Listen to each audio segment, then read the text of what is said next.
Hasil survei Laboratorium Suara Indonesia menunjukkan Menko Perekonomian Airlangga Hartarto menjadi menteri yang programnya dan kinerja paling dirasakan oleh masyarakat, di mana 89,60% dari 1.820 responden yang mewakili masyarakat Indonesia menyatakan merasakan kinerja dan program-program pemerintah yang dijalankan oleh Airlangga Hartarto, terutama dalam melakukan perbaikan dan penyelamatan ekonomi masyarakat di saat COVID-19.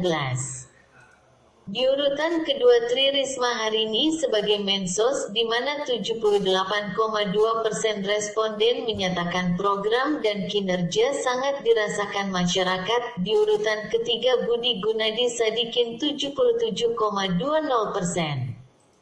Kemudian Sri Mulyani 77,10%, Tito Karnavian 72,10%, Budi Gunawan 70,20%, St.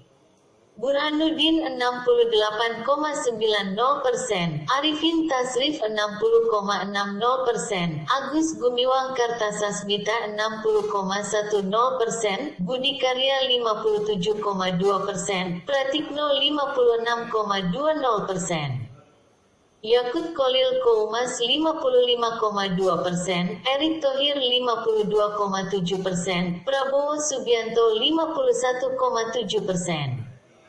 Nama lainnya di bawah 30%. Hal ini tergambar dalam survei jajak pendapat yang dilakukan oleh Laboratorium Suara Indonesia pada 1.820 warga negara Indonesia yang mewakili masyarakat Indonesia. Survei ini memiliki tingkat kepercayaan 95% dan margin of error kurang lebih 2,3% dari hasil survei. Menurut Albertus Dino, Direktur Eksekutif Laboratorium Suara Indonesia, mengatakan hampir semua partai politik peserta pemilu 2019 telah dikenal oleh generasi Z dan Y. Meskipun begitu, tingkat awareness generasi Z dan Y berbeda terhadap masing-masing partai.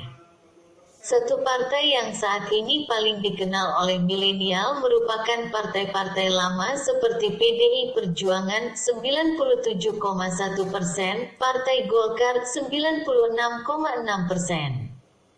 Partai Gerindra 81,4%, Demokrat 80,6%, PKB 79,2%, PKS 73,8%, PAN 67,5%, PPP 61,8%, Nasdem 61,4%. Sedangkan partai yang kurang begitu dikenal oleh generasi Z dan Y adalah Hanura 30,4%, PSI 20,7%, Partai Berkarya 16,2%, PKPI 15,4%, dan Partai Garuda 12,3%. Tingkat awareness tersebut belum tentu sama dengan nilai keterpilihan elektabilitas partai politik. Namun awareness merupakan parameter awal untuk melihat potensi raihan elektoral partai politik. Dengan semakin dekatnya kontestasi pemilu 2019, partai politik dengan tingkat awareness rendah harus lebih agresif untuk menjalin komunikasi kepada generasi Z dan Y sebagai ceruk pemilih terbesar untuk mengukur awareness milenial terhadap partai politik. Digunakan 3 parameter utama, yakni top of mind disebutkan pertama, spontaneous disebutkan kedua, dan seterusnya, dan menggunakan kartu bantu. Tingkat top of mind awareness generasi Z dan Y berbeda terhadap masing-masing partai politik. Hal ini tampaknya berpengaruh terhadap tingkat elektabilitas parpol saat ditanya jika pemilu digelar hari ini parpol mana yang akan dipilih.